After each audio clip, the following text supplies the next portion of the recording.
So far we've been camping in the snow, with our cat,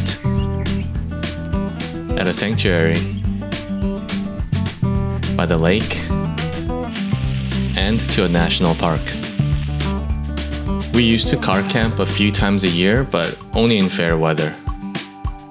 I'm glad to say that the R1S opened up camping in all seasons and different weather conditions. I'd like to share some tips I picked up along our 2-month experience with our first EV. First, here are some of the features that makes the R1S the best car I've camped with. This may seem obvious, R1S being an EV and all, but I don't think I can go back to propane stoves. Now we bring different kitchen appliances depending on what we are cooking. Rice cooker, griddle, and pressure cookers are some of the examples. We also love all the outlets in various areas of the cabin. At any point of our camping trip, we are using 2 to 3 USB-C ports and both of the 120 volt outlets with an extension cord.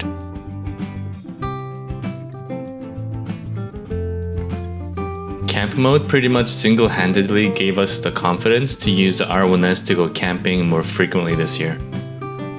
I'll go over camp mode in more detail later, but all I can say now is that we've used the level SUV function every night. I think I was at the majority when I thought I would rarely use the flashlight and the camp speaker.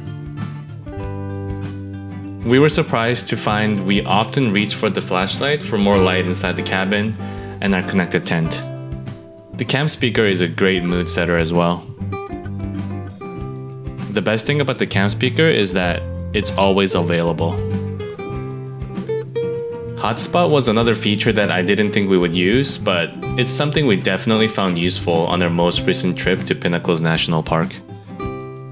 We didn't get good service with Google Fi, which uses T-Mobile's network, but we had decent service with Rivian's AT&T hotspot. This is something where your mileage will vary depending on your own network providers and location. This may come as a surprise, but Driver Plus may be my most used feature in the R1S. It totally changed the dynamic of how we view the first and last day of our trip with less fatigue from long drives.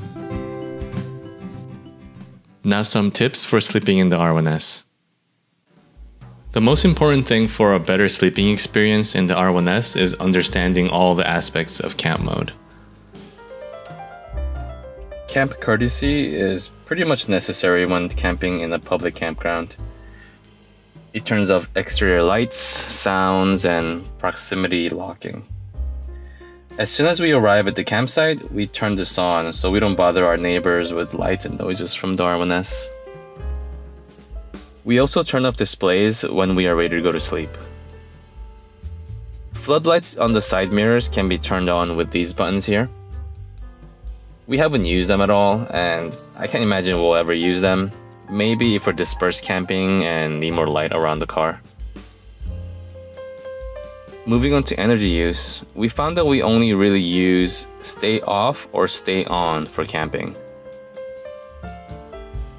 If it's not too cold and we don't need AC, we sleep with the liftgate open and use stay off mode. This basically turns off all power, including all outlets, climate control, lights, etc. If we do plan to use AC overnight, we switch to stay on mode.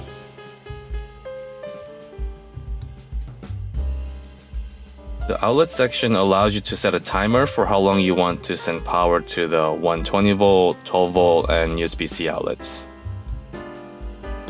Just note that using the always on energy mode already sends power to the USB-C ports, so you should only turn on the outlets when you specifically need 120 volt.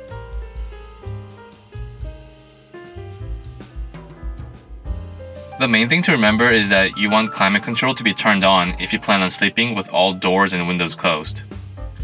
If you don't, you will wake up with condensation on your windows and interior surfaces.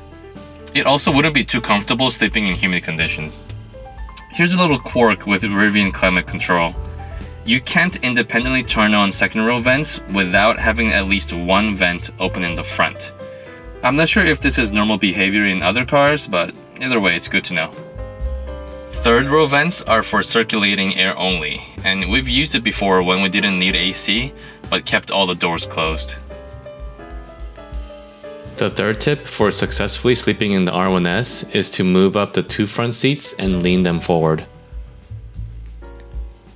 This gives us a lot of headroom and the ability to get up and sit down inside the cabin. Window shades are also very useful since it helps with regulating temperature inside the cabin. We install them as soon as we arrive at the campsite, and it helps block out heat during the day and keep the cabin warm at night.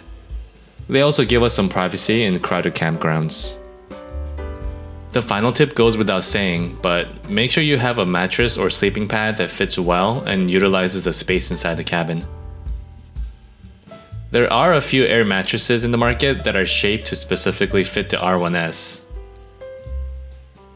Other generic SUV-shaped mattresses should work well. Don't forget to bring sleeping bags or blankets, and of course, pillows. I hope this helped some of you with your own camping adventures. We'd love to hear about your tips and tricks in the comments.